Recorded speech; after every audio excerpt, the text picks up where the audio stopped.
if you ever feel like, you know, you go into your closet and you look, there's just like a million things, nothing's cohesive, or you just resort back to black because we've been told black is a neutral and it looks good on everybody.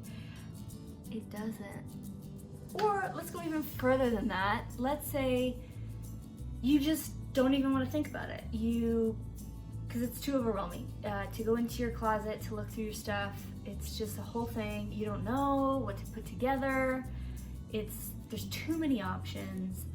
Or you just don't like the way your body looks in clothes. Or when you go shopping, you're just like, I would rather not look at myself in the mirror. The whole spectrum exists, and for all those reasons, you're in the right place.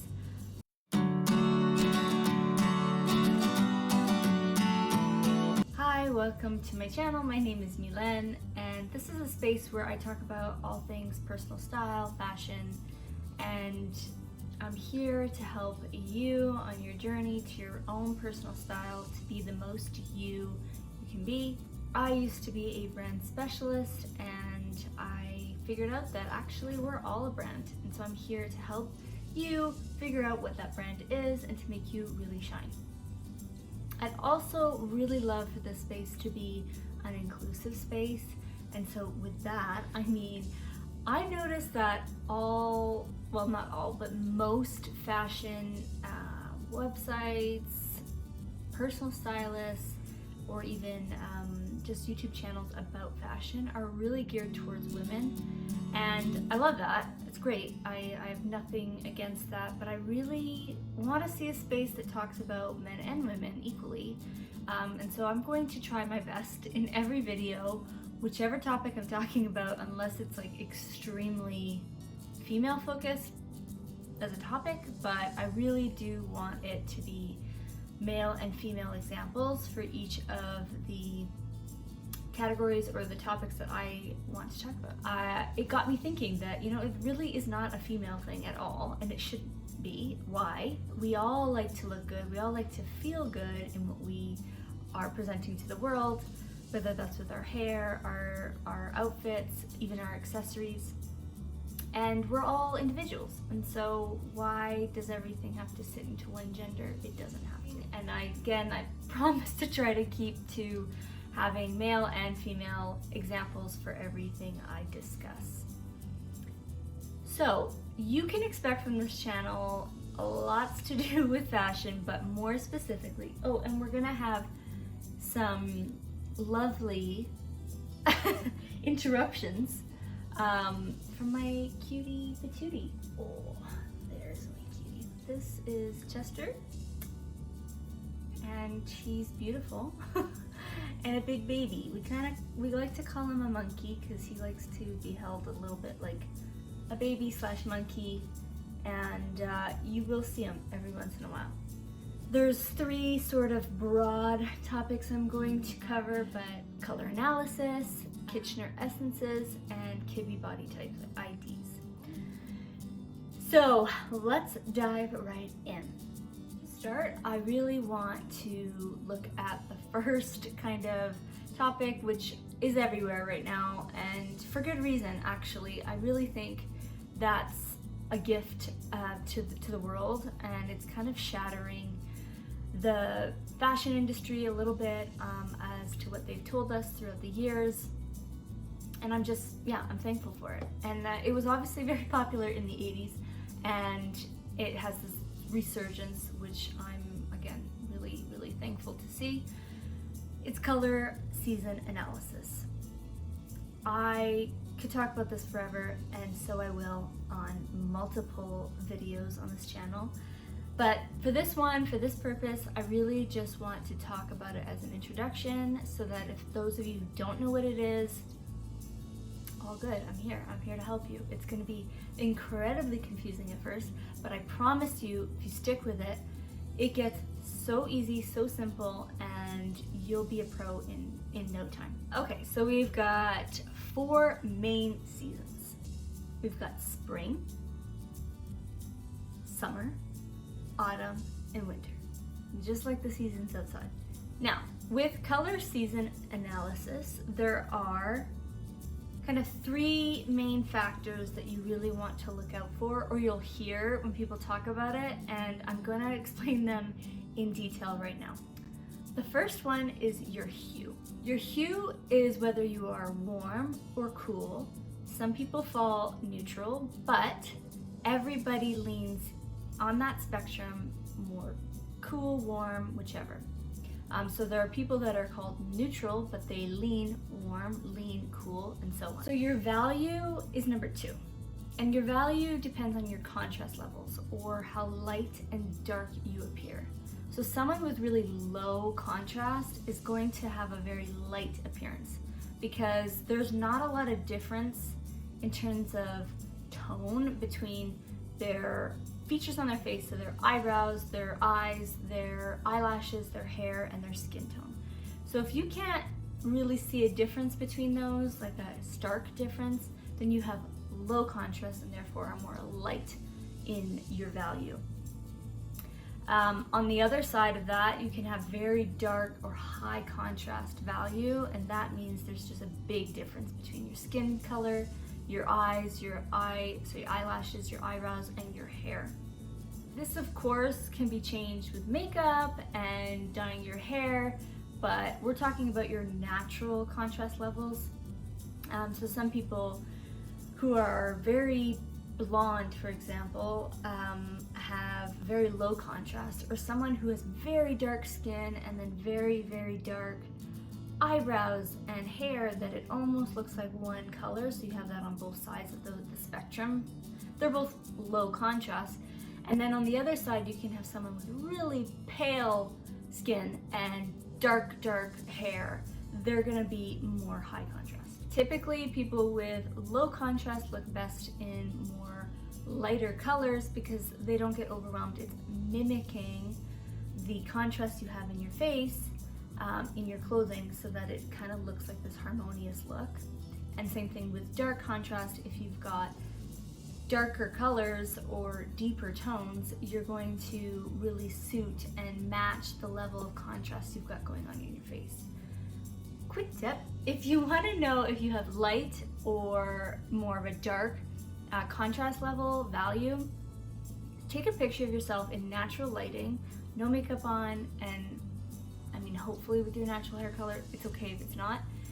You could also always just put your hair back to have like a little bit of your hair color, but it still works the same. It's more about your features in your face anyways.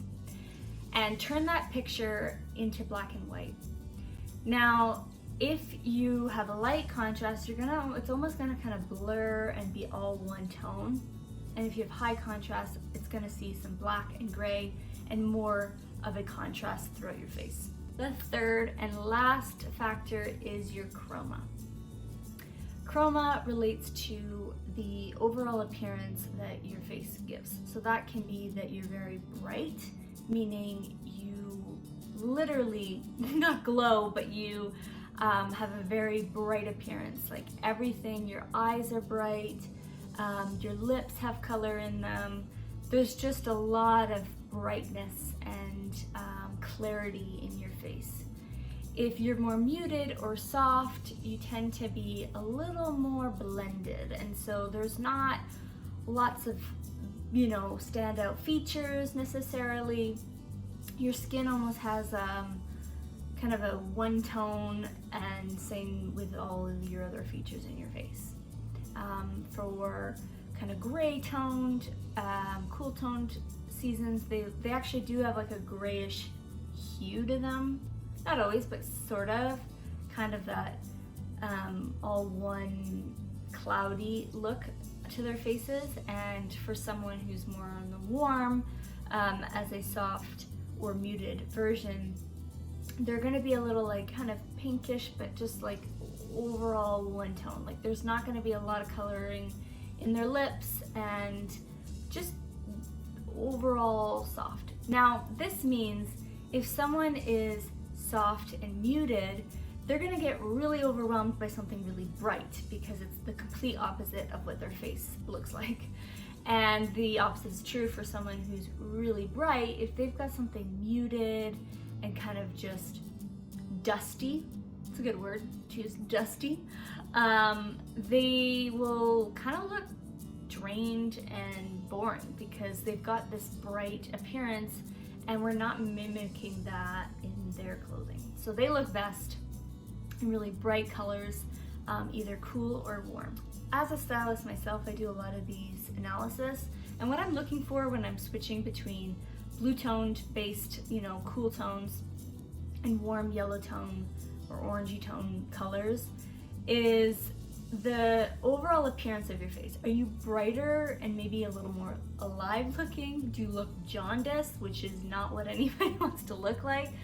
Do you've got more under eye kind of discoloration, or are we emphasizing the dark circles under your eyes? Or is reddish, blemish type of coloring just overall getting worse, or is it clearing up just based on the color? And then other things like, do your eyes get a little more brighter? Does your eye color really come through? And do your lips almost look like they don't need lipstick? The changes we really look at is your face and the features on your face looking their very best. Ideally, if you are wearing your correct colors, you actually need less makeup, and for men, you just overall look refreshed, you look well rested, and much more natural. This is not a technical term I'm going to use, but it is very true. When you do see yourself all in your colors, or someone all in their colors, there's something in your brain that just kind of goes, ah, because it's harmonious. It all makes sense. You are mimicking, you're harmonizing your features on your face, your natural features on your face, with the colors that you're wearing around you. So to give a quick example, I know I put a few pictures to show you where someone looks not in their colors versus someone in their colors. I think you can tell right away. If not, that's okay. It takes a bit of time to start to see it.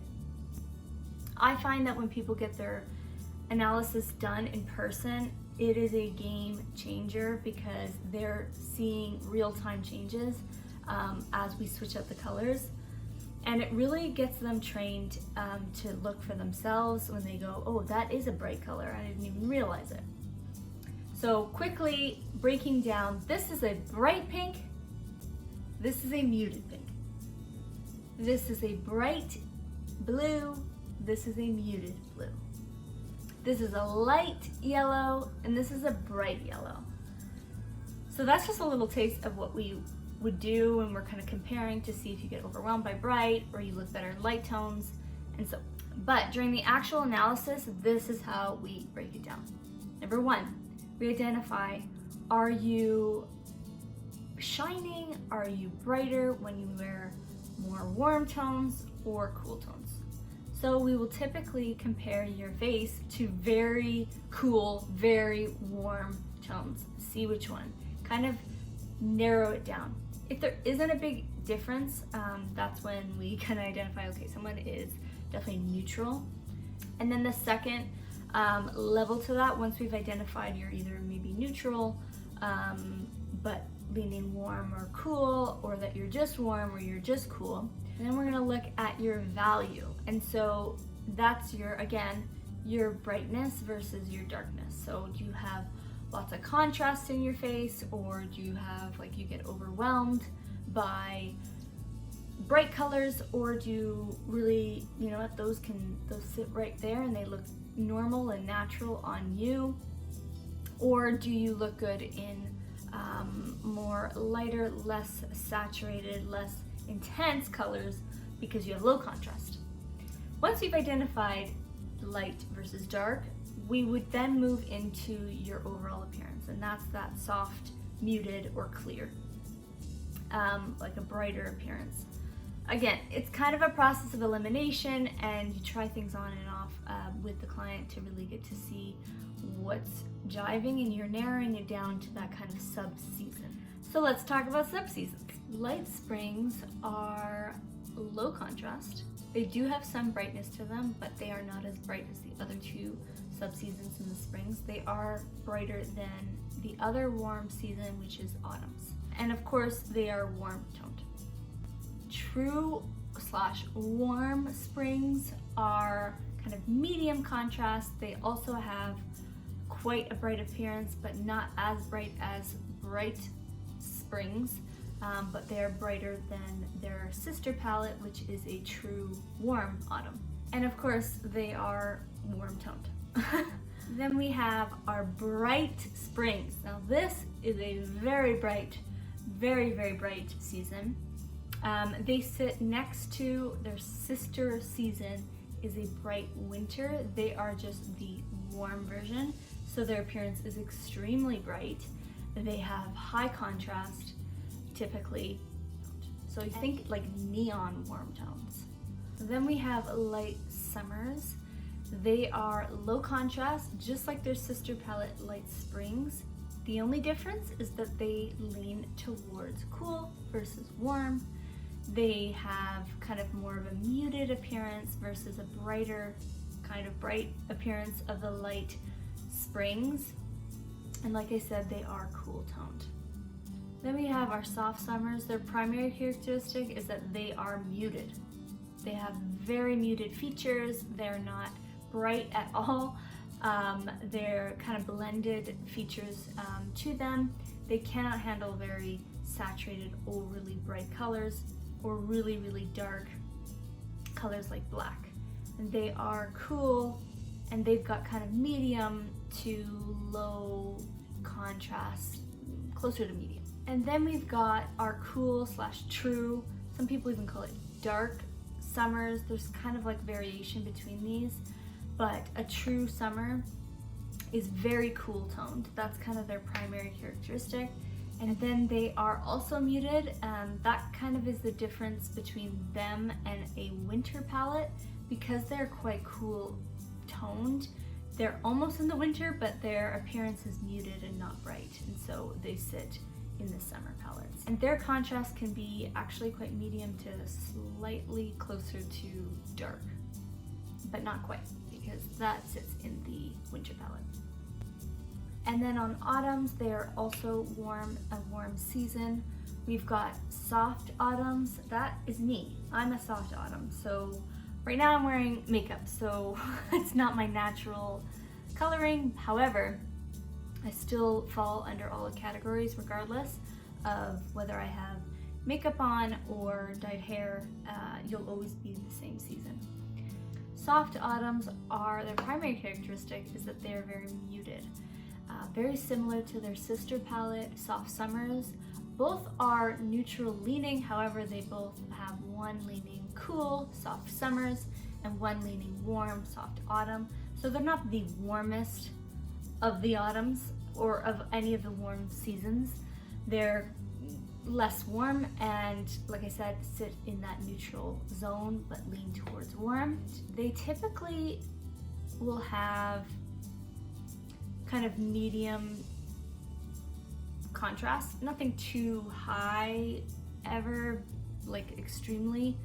They tend to be kind of medium to low contrast, not as low as a light spring, but they are in that kind of zone. Then we've got our true warm autumn, which is a sister palette to the true warm spring. These are very pure, warm colors, but not as intense as the spring. So it's like a kind of muted version of the warm, it is not kind of, it is the muted version of the warm, true springs. It's just like a true, solid,